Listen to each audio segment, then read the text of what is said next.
اب اس موقع پر کچھ باتیں نصیحت کے طور پر آپ حضرات کی خدمت سے پیش کرنا چاہتا ہوں۔ سب سے پہلے تو میں اپنی طرف سے یہ معذرت کرنا چاہتا ہوں کہ استاد اور شاگرد کا تعلق بہت نازک ہوتا ہے۔ استاد امین ہوتا ہے طلبہ کی مصالح اور ان کے خیر کا۔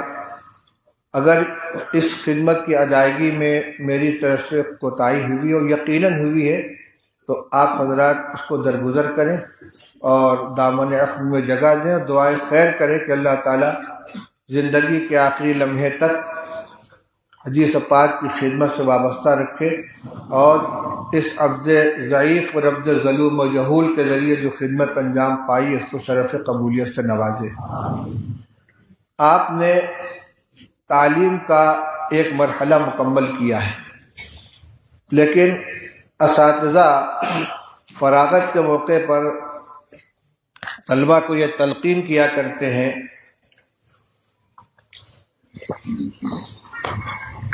کہ رسمی طور پر تکمیل کا ایک مرحلہ ضرور مکمل ہوا ہے لیکن آپ تعلیم سے فارغ نہیں ہوئے ہیں۔ اس لیے یہ تصور اگر ہوا کہ ہم فارغ ہو گئے اور ہم فاضل ہو گئے تو بہت بڑے خسارے کی بات ہوگی۔ یہ تو مناسبت پیدا کرنے کا ایک سلسلہ تھا۔ ہر فن کی کتاب آپ کو پڑھا دی گئی، نحو صرف سے لے کر حدیث، تفسیر، فقہ، اصول حدیث، اصول تفسیر، اصول فقہ تک کچھ معقولات کی کتابیں پڑھا دی گئیں۔ ہر فن سے تھوڑا تھوڑا آپ کو چکھا دیا گیا ہے، ذائقہ دلا دیا گیا ہے، مناسبت پیدا کر دی گئی ہے، لیکن اصل علم کی افزائش اور اس کو ترقی دینے اور اس میں پختگی کرنے کا سلسلہ اب شروع ہوگا۔ اب تک اساتذہ کی انگلی پکڑ کر آپ چلتے رہے، ہر قدم پر آپ کی رہنمائی ہوتی رہی، کبھی خود ان کی طرف سے، کبھی آپ کے سوال اور استفسار کے اوپر، لیکن اب آپ کو اپنے قدموں پر کھڑا ہونا ہے اور خود چلنا ہے، خود محنت کرنی ہے۔ تو حقیقت میں طلب علم کا جو خود انحصاری کا دور ہے، اپنے طریقے سے علم حاصل کرنے کا دور، وہ اب شروع ہونے والا ہے اور اس کا مدار اس پر ہے کہ آپ آئندہ اپنا مشغلہ کیا رکھتے ہیں۔ اگر مشغلہ آپ کا علمی ہے، تعلیمی ہے تو انشاءاللہ آپ کے علم کے اندر جلا پیدا ہوگا، اور اگر جو پڑھا لکھا تھا نیاز نے اسے صاف دل سے بھلا دیا، اٹھا کے طاق پر رکھ دیں گے تو سب برابر ہو جائے گا۔ اس لیے میری سب سے پہلی نصیحت یہ ہے کہ آپ کچھ بھی کریں تو علمی سلسلہ بہرحال کچھ نہ کچھ جاری رہنا چاہیے، جس میں سب سے بہتر طریقہ تو درس و تدریس ہے۔ لیکن درس و تدریس کے سلسلے میں ایک بات یہ یاد رکھیے کہ طالب علم کی یہ خواہش ہوتی ہے کہ مجھ کو بڑی کتابیں پڑھانے کے لیے مل جائیں، یہ غلط ہے۔ آپ نے جس طرح تعلیم حاصل کرنے میں فارسی کی پہلی اور آمد نامہ سے تعلیم شروع کی ہے اور بخاری شریف تک پہنچے ہیں، اسی طرح پڑھانے میں بھی آپ بالکل ابتدا سے پڑھانا شروع کریں۔ میرے استاد حضرت مفتی محمود صاحب نور اللہ مرقدہ نے مجھ کو یہی نصیحت کی تھی کہ میں نے کہا حضرت پڑھانے کے لیے کیا راستہ اختیار ہے؟ فرمایا بالکل ابتدا سے پڑھانا، اور الحمدللہ فارسی کی پہلی سے لے کر دور حدیث کے پہلے سال تک کی جتنی کتابیں تھیں کسی بھی فن کی ہوں، نحو، صرف، بلاغت، معانی، فلسفہ، منطق، فقہ، تفسیر، اصول حدیث، اصول تفسیر، سب کو سب پڑھانے کا موقع ملا۔ البتہ دور حدیث کی کتابوں میں کسی کو شاید اس کا موقع نہ ملے کہ 10 کی 10 کتابیں پڑھانے کو اس کو موقع ملے۔ مجھ کو مسلم شریف، مجھ کو ترمذی شریف، شمائل ترمذی اور بخاری شریف 3 کتابیں پڑھانے کا موقع ملا، مشکات شریف پڑھا لی۔ اس کا میں نے نفع محسوس کیا کہ ابتدا سے جب آپ پڑھانا شروع کریں گے تو آپ اگر فارسی پڑھی ہے بہت اچھا ہے، اب تو فارسی کے بھی جنازہ نکل رہا ہے مدرسوں سے، ساری کتابوں کا ترجمہ اردو میں ہو گیا، نحویر بھی اردو میں آ گئی، میزان منشعب اور دیگر علم و صیغہ بھی اردو میں آ گئی ہے۔ فارسی سے طلبہ واقف ہی نہیں ہوتے، حالانکہ یہ بنیادی طور پر فارسی کا جاننا ضروری ہے. خود اردو زبان سے واقفیت کے لیے صحیح فارسی کا جاننا ضروری ہے. اس لیے کوشش کریں کہ ایسے مدرسے میں پڑھائیں جہاں آپ کو فارسی پڑھانے کا بھی موقع ملے. اگر نہیں پڑھی ہے تب بھی پڑھائیے. کوئی ضروری نہیں ہے کہ ہر کتاب آدمی کی پڑھی وہی پڑھائے. درس نظامی کا یہ خاصہ ہے، اس میں یہ نہیں کہا جاتا کہ میں نے یہ کتاب نہیں پڑھی ہے. بہت نصاب کے اندر تو یہ بات ہوتی ہے کہ طالب کہتا ہے یہ کتاب میں نے نہیں پڑھی ہے، لیکن درس نظامی پڑھانے میں اتنی صلاحیت ہو جاتی ہے اگر قاعدے سے طالب نے پڑھا ہے کہ کسی کتاب کے بارے میں یہ نہیں کہے گا کہ میں نے یہ کتاب نہیں پڑھی. کون فوٹو لے رہا ہے بھائی؟ کھڑا کرو اس کو. کون ہے؟ اس کو کھڑا کرو. کون آدمی ہے؟ ارے بغل والے کھڑا کرو اس کو.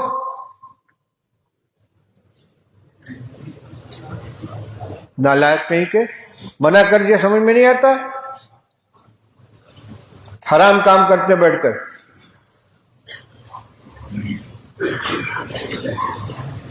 تو درس نظامی کے اندر اگر کسی نے درک حاصل کر لیا ہے تو کسی کتاب یا کسی فن کے بارے میں یہ نہیں کہہ سکتا کہ میں نے نہیں پڑھا ہے. میں نے خود کئی کتابیں مختارات نہیں پڑھی ہے، منصورات نہیں پڑھی ہے، ندوہ کی کتابیں ہیں، لیکن ہمارے یہاں عالم کے نصاب میں داخل تھی، اس کو پڑھایا. کوئی تکلف نہیں ہوا. کیسے کہ مقامات پڑھی تھی. جس نے مقامات پڑھ لی ہے، نفحۃ العرب پڑھ لی ہے، اس کے لیے پھر منصورات اور مختارات کی کوئی حیثیت نہیں ہے. تو میں یہ کہہ رہا تھا کہ فارسی نہیں بھی پڑھی تو فارسی پڑھانے کی کوشش کیجئے. آپ عالم ہوگے انشاءاللہ کوئی دقت نہیں ہوگی. فارسی سے لے کر آخر تک کی ساری کتابیں پڑھائیے. اس لیے یہ شوق نہیں ہونا چاہیے کہ کہیں جائیں تو فوراً اونچی کتابیں لے لیں. حضرت مولانا ارشد صاحب فرماتے تھے کہ ہم نے یہاں جو تدریب المعلمین کا سلسلہ قائم کیا تھا، ہمارا مقصد یہ تھا کہ یہاں ابتدائی تعلیم دینے والے اچھے طلبہ تیار ہوں، اور پھر یہاں سے جانے کے بعد وہ جن مدرسوں کے اندر پڑھائیں وہاں بنیادی تعلیم مضبوط ہو. لیکن ہوتا بہت کم ایسا ہے کہ یہاں کے تدریب کیے ہوئے طلبہ جہاں جائیں تو میزان منشعب پڑھانے کے لیے بیٹھے. عموماً یہی ہوتا ہے کہ ان کو ہدایت دے دی جاتی ہے، شرح جامی دے دی جاتی ہے، اوپر کی کتابیں مل جاتی ہیں. تو جن کتابوں کو انہوں نے مشق کی ہے، جس میں ان کی صلاحیت مختار ہوئی ہے، اس سے کام نہیں لیا جاتا ان سے. تو ابتدا سے پڑھانا شروع کیجیے. تو میں یہ کہہ رہا تھا کہ علمی پختگی کے لیے سب سے بہترین طریقہ جو ہے، سب سے بہترین ذریعہ درس و تدریس ہے. اور اگر مکمل وقت درس و تدریس میں آپ نہ دے سکیں، کچھ اور بھی مشغلے ساتھ میں ہو، تو کم سے کم جز وقتی تدریس اختیار کر لیں. ہمارے شہر میں بنارس میں بہت سے اکثر مدرسوں کا یہ سلسلہ چل رہا ہے کہ شہر کے جو فضلاء دارالعلوم سے فارغ ہو کر گئے ہیں اور انہوں نے باقاعدہ ملازمت نہیں کی ہے، وہ اپنا کاروبار بھی کر رہے ہیں. کوئی 1 گھنٹہ کوئی 2 گھنٹہ مدرسے میں آ کر باقاعدہ پڑھاتا ہے، اور پڑھاتے پڑھاتے وہ میزان سے لے کر مشکات تک پہنچے ہیں. پڑھا رہے ہیں، صلاحیت ہو گئی الحمدللہ ان کے اندر. بلکہ بعض اس طرح پڑھاتے پڑھاتے باقاعدہ مدرس بھی ہو گئے، اور ان میں سے 1-2 ریٹائر بھی ہو گئے. تو اب یہ دوسرا طریقہ یہ ہے کہ اگر مکمل وقت نہیں لگا سکتے تو کم سے کم کچھ وقت تدریس کے اندر رہنا چاہیے. تیسری صورت ہے، کسی مسجد کے اندر آپ امامت و خطابت کی خدمت انجام دیتے ہیں، وہاں درس قرآن کا سلسلہ شروع کریں. درس قرآن باقاعدہ تیاری کر کے مطالعہ کر کے درس قرآن دیں. یہ ضروری نہیں ہے کہ جتنا آپ نے مطالعہ کیا سب اگل دیں عوام کے سامنے. اس لیے کہ درس قرآن کا 2 مقصد ہے. ایک ہے قرآن سے متعلق اپنی معلومات میں پختگی پیدا کرنا، معلومات میں اضافہ کرنا، مناسبت پیدا کرنا قرآن پاک کے ساتھ. دوسرے عوام کو قرآنی تعلیمات سے آگاہ کرنا. تو مطالعہ جتنا آپ کر لیں اپنے مطالعے کے لیے، لیکن عوام کے سامنے اتنا بیان کریں جتنا ان کے لیے مناسب ہو. اس سلسلے میں ہمارے اکابر کی تصنیفات، مولانا مفتی شفیع صاحب کی معارف القرآن ہے، مولانا ادریس صاحب کی وہ معارف القرآن ادریسی ہے، مولانا عاشق الہی صاحب کی انوار القرآن ہے، اور اب تو کئی حضرات کے آسان تراجم بھی آ چکے ہیں موجودہ علماء میں سے. تو ان کے لیے، عوام کے لیے تو اتنا کافی جتنا ان تفسیروں میں ہے، لیکن اپنے مطالعہ کے لیے آپ کو اور کتابوں کو طرف بھی دیکھنا چاہیے. اسی طرح درس حدیث کا بھی ایک سلسلہ ہو سکتا ہے. مسائل نہیں، فضائل و آداب معاشر سے متعلق احادیث کا ترجمہ مسجد کے اندر سنائیں، جمعہ سے پہلے خطبہ دیں، اس کے لیے تیاری کریں، کچھ تصنیف و تالیف کے دینی مضامین مرتب کریں، ان کو شائع کریں، کتابچے شائع کریں۔ اپنے جس ماحول کے اندر آپ رہیں وہاں کی دینی اصلاح کے لیے اپنے آپ کو آپ وقف کر دیں۔ آپ کو قوم کے اندر دارالعلوم دیوبند کے نمائندہ بن کر جائیں گے اور اپنے اکابر کے علوم کی امانت لے کر جائیں گے، اور عالم ہونے کی حیثیت سے چاہے کہیں کے آپ فارغ ہوں، آپ کی ذمہ داری بنتی ہے جو العلماء ورثۃ الانبیاء کہہ کر جو ذمہ داری سپرد کی گئی ہے، تو اپنی صلاحیت میں اضافہ کرنے کے لیے یہ ذرائع اختیار کریں، لیکن ملت کی حالات کے اوپر میں نگاہ رکھیں، جہاں جو کمزوری نظر آئے اس کی اصلاح کرنے کی کوشش کریں۔ مدرسین کے لیے دو باتیں میں اپنے حضرت مفتی صاحب رحمۃ اللہ علیہ کے نقل کرتا ہوں۔ ان سے ہم نے کہا تھا حضرت کچھ مختصر سی نصیحت کر دیجئے۔ فرمایا بس دو کام ہے، حب جاہ اور حب مال سے بچنے کی کوشش کرنا۔ حب جاہ اور حب مال، منصب کی لڑائی، میرا نام رجسٹر میں نیچے کیوں لکھا گیا، میں تو فلاں تو سینئر ہوں، میرے نام میں حضرت نہیں لگایا گیا، مجھ کو جناب لکھ دیا، مجھ کو مولوی صاحب کہہ دیا۔ اس کا مطلب یہ کہ اندر سے میں نہیں نکلا ہے۔ اگر اتنا علم حاصل کرنے کے بعد بھی تواضع نہیں آئی ہے اور بڑائی کے یہ فوٹو ہو رہا ہے وہاں پہ، اے نالائق کون کھڑا ہے وہاں فوٹو لے رہا ہے؟ پتہ نہیں کہاں کہاں کے گدھے آ گئے یہاں پہ، شیطان قسم کے۔ منع کیا جا رہا مانتے نہیں، کان پکڑ کے نکال دو اسے، کون تھا وہاں پہ؟ یہ یہاں کے پڑھنے والے طلبہ نہیں ہیں، کس نے بلایا ان کو یہاں پہ؟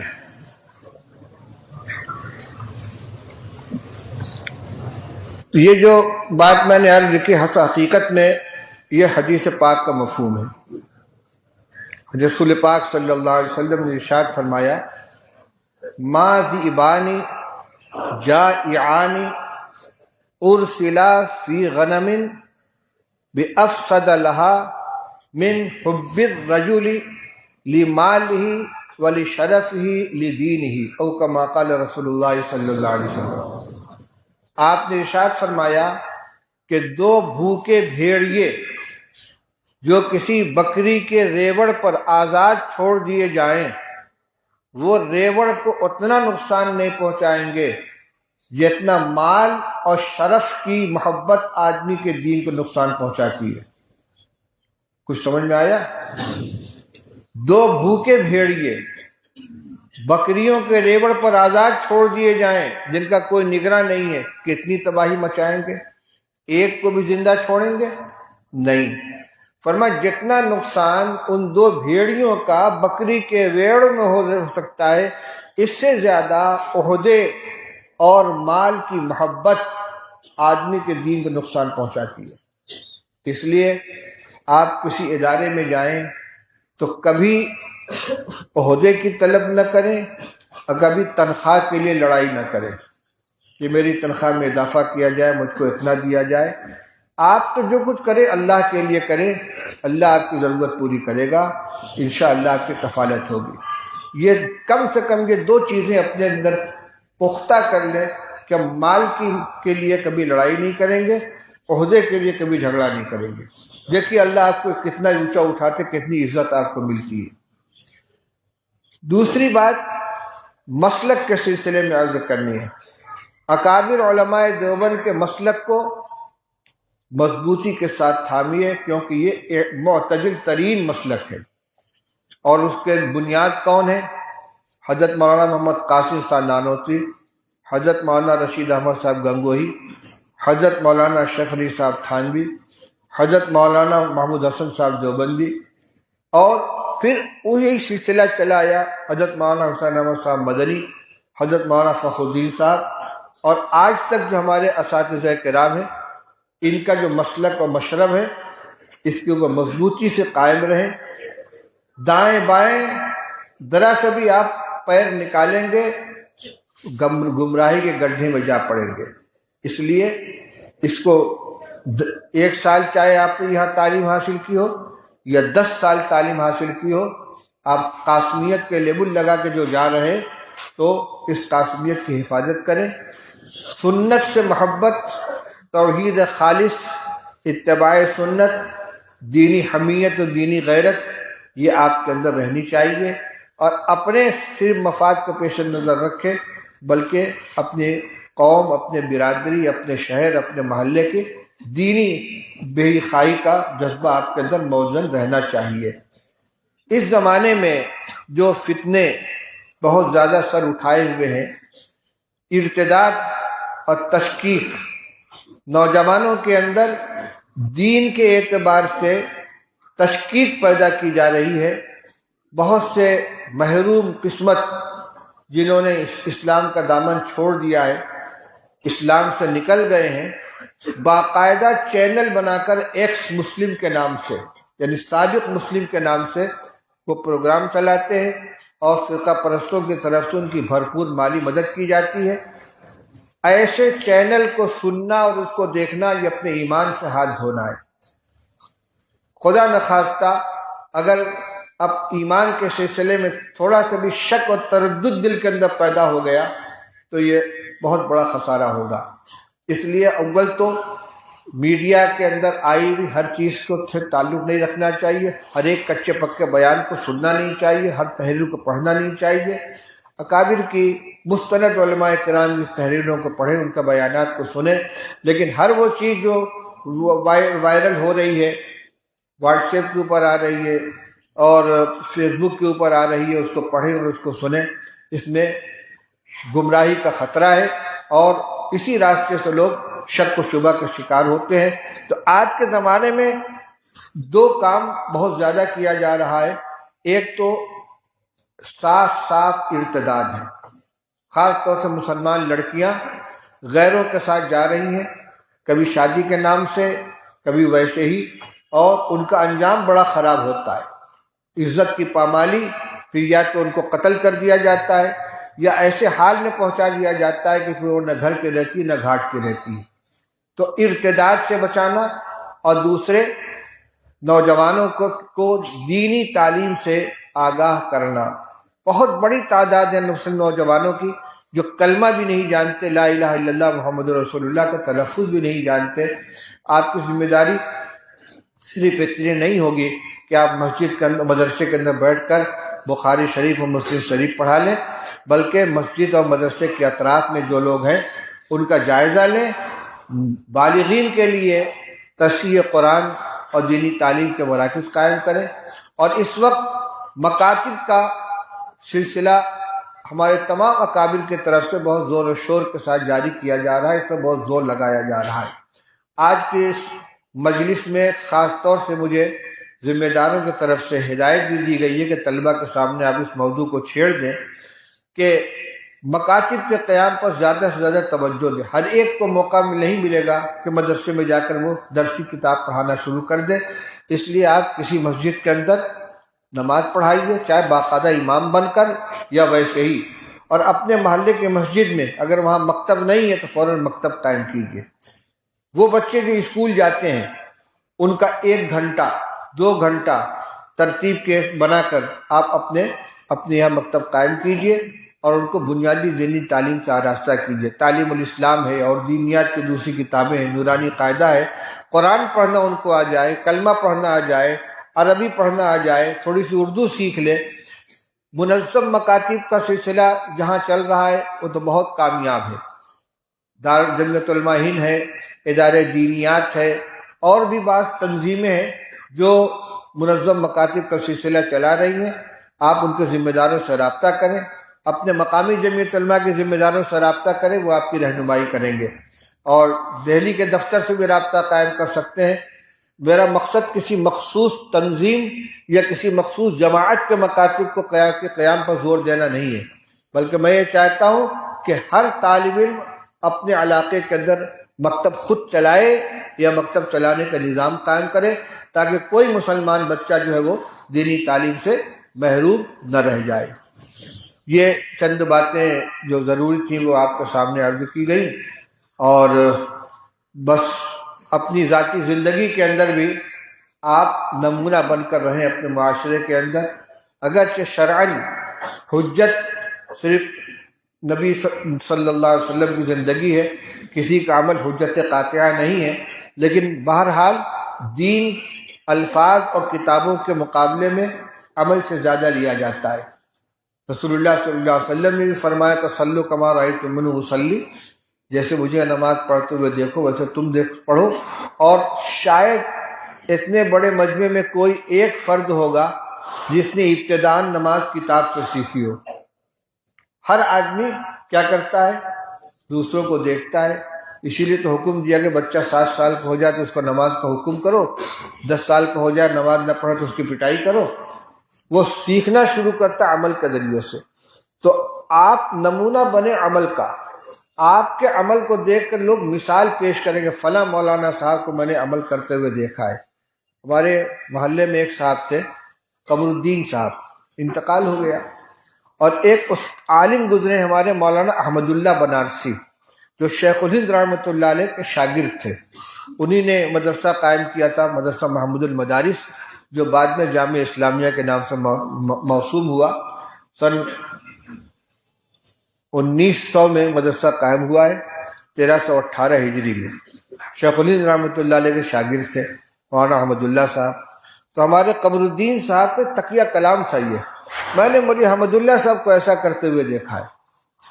آپ ایسے بن جائیں کہ لوگ ہر عمل کے اندر آپ کی مثال دیں کہ میں نے ان کو ایسا کرتے ہوئے دیکھا ہے.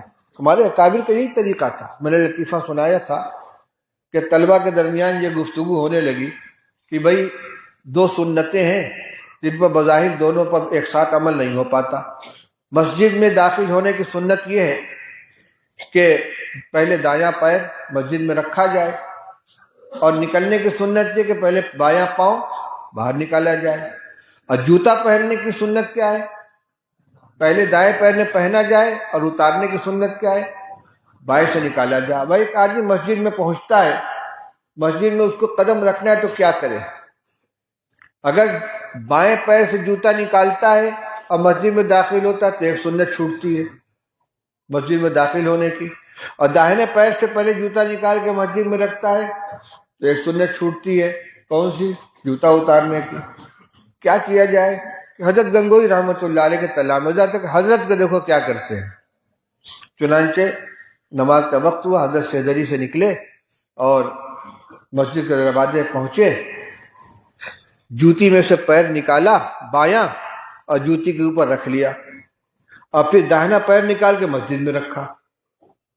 دونوں سنت پر عمل ہو گیا. جب نکلنے کا وقت ہوا تو بایاں پیر نکال کے چپل کے اوپر رکھا، اور پھر دایاں پیر نکالا چپل کے اندر داخل کیا. اب تو بیان بھی کیا جاتا ہے، لیکن انہوں نے تطبیق کے لیے عمل کو دیکھا. اب حضرت سے پوچھا کہ حضرت یہ 2 عمل ہیں، ان کو دونوں میں تطبیق کیسے دی جائے؟ ہاں بھائی غور کرنے کی چیز ہے، دیکھو سوچو کیا کیا جائے. تو حضرت آپ ایسا کرتے ہیں؟ کہا ہاں ٹھیک ہے. یعنی اتنا اتباع سنت کا ملکہ پیدا ہو گیا تھا کہ بلا ارادہ ایک عمل ہو رہا ہے، توجہ اس کی طرف نہیں ہے. اور جب پوچھا کہ دیکھو غور کرو کیسے عمل ہوگا، حضرت آپ ایسا عمل کرتے ہیں کہ ٹھیک ہے. تو نمونہ، عملی نمونہ بنیے آپ ہر چیز کے اعتبار سے، قول کے اعتبار سے، فعل کے اعتبار سے، اپنے اخلاق کے اعتبار سے، معاملات کے اعتبار سے. اب ایک ایک فرد سے اللہ تعالیٰ نے پورے علاقے کو اٹھایا ہے. بہت سے مثالیں ایسے ملتی ہیں. وہ اپنے زمانے کے طالب علم تھے، مولانا صدیق احمد صاحب باندھوی رحمۃ اللہ علیہ.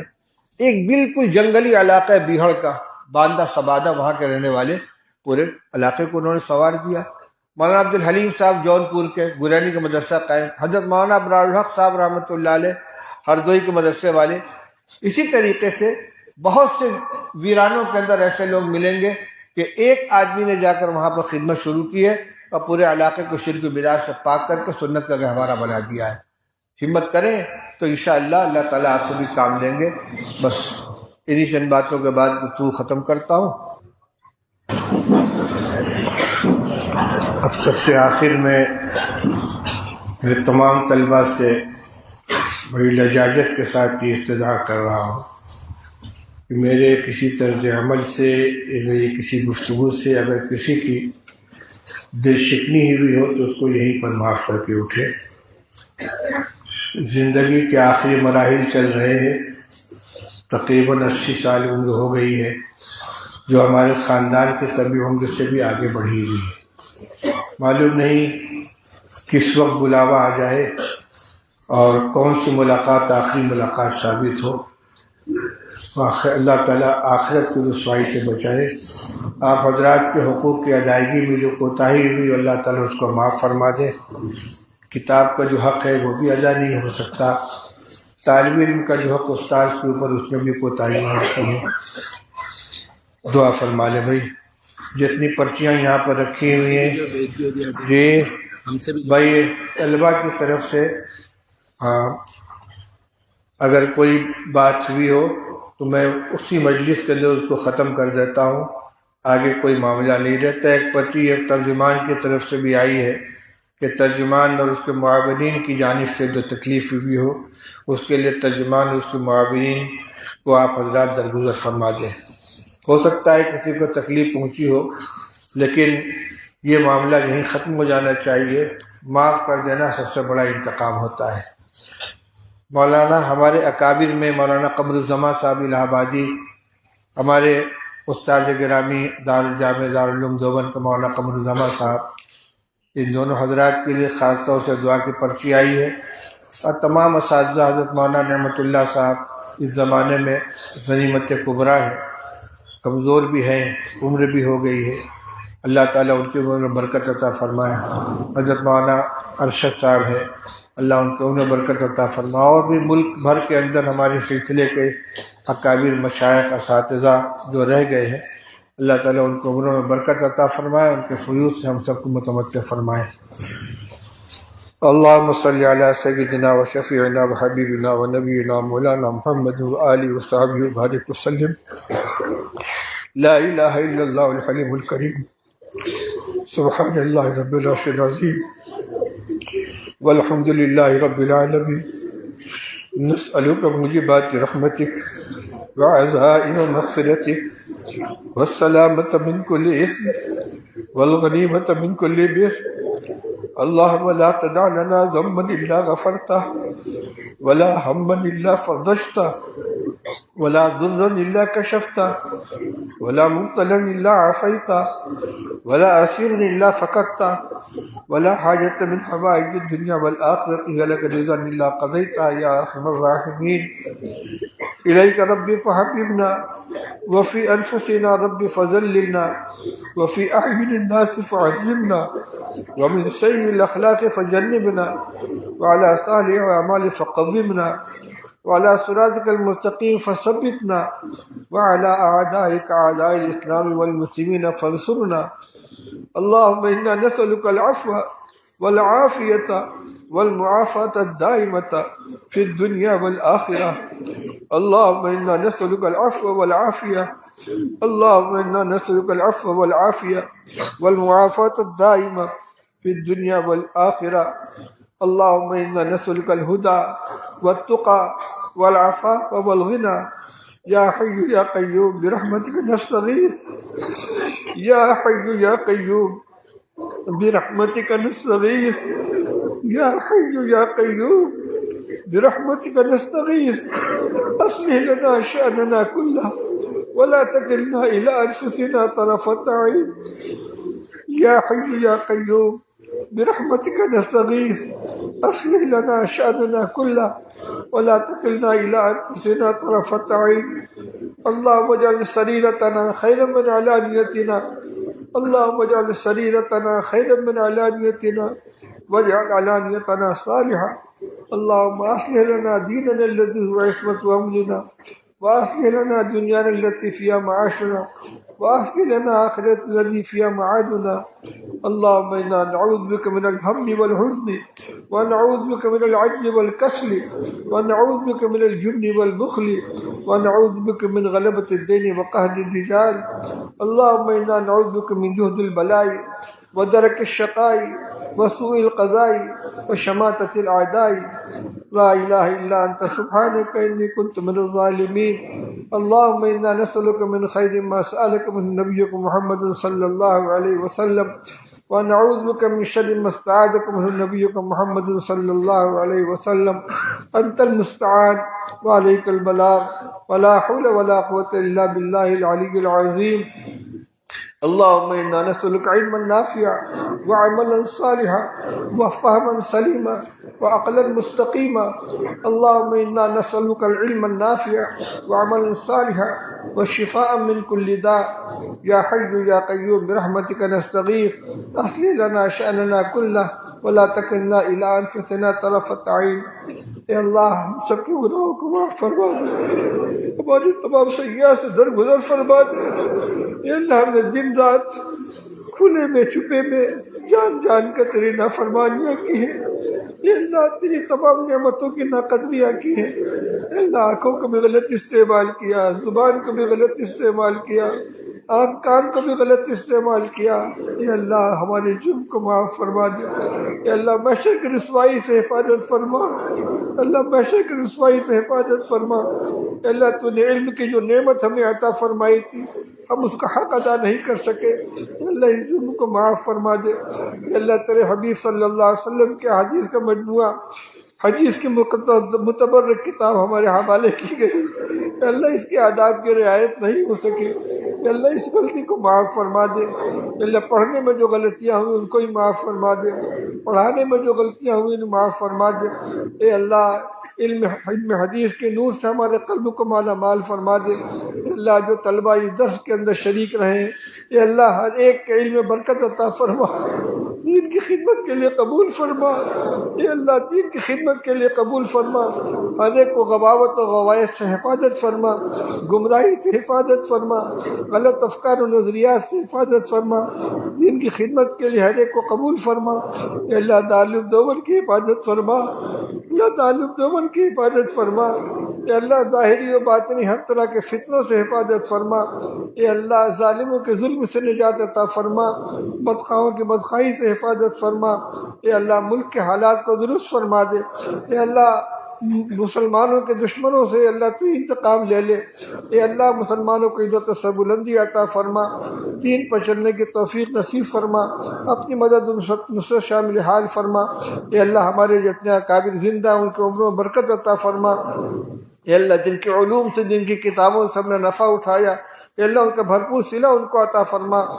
محدثین کرام، فقہاء اعظام، مفسرین اعظام، ہمارے تمام اکابر، تمام اساتذہ اے اللہ ہمارے پڑھنے پڑھانے کو ان کے لیے صدقہ جاریہ بنا، ان کی قربانیوں کو ان بھرپور صلہ عطا فرما.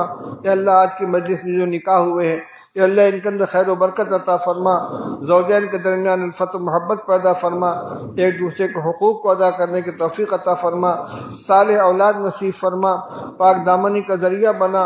اس رشتے کو ہر طرح کے شقاق و نفاق سے محفوظ فرما. اے اللہ آنے والے دنوں میں بھی دارالعلوم دیوبند کی پوری حفاظت فرما. جو مسائل ہمارے اٹکے ہوئے حل نہیں ہو رہے اللہ ان کو خیریت کے ساتھ اے اللہ آباد اور آسان فرما، ان کو حل فرما دے. اے اللہ بہت سے لوگوں نے پرچیاں بھیجی ہیں اللہ ان کے اندر ان کی ضرورتیں لکھی ہوئی ہیں. اے اللہ تو عالم الغیب والشہادہ ہے. اے اللہ ہر ایک کی ضرورت کو تو جانتا ہے. اے اللہ تمام حاضرین کی ضرورتوں کو، جائز ضرورتوں کو اپنی خزانہ غیب سے پوری فرما دے. اے اللہ جو بیمار ہیں ان کو شفا عطا فرما، جو مقروض ہیں ان کو بار قدر سبکدوشی نصیب فرما، جو بے روزگار ہیں ان کو برکت والی حلال روزی کا نظریہ پیدا فرما.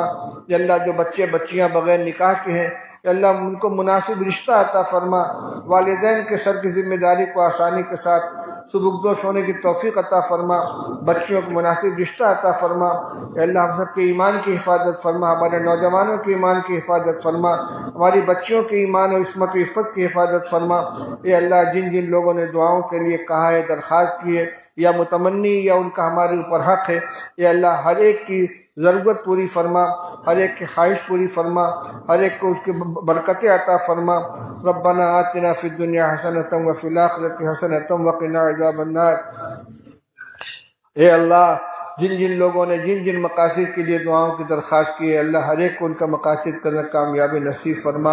اے اللہ علم میں برکت عطا فرما، آئندہ بھی اس سلسلے کو جاری رکھنے کی شکلیں پیدا فرما، جو کچھ کوتاہیاں ان کو معاف فرما دے. ربنا آتنا فی الدنیا حسنۃ وفی الآخرۃ حسنۃ وقنا عذاب النار. وصلی اللہ تبارک و تعالی علی خیر خلق محمد وآلہ وصحبہ اجمعین. برحمتک یا ارحم الراحمین.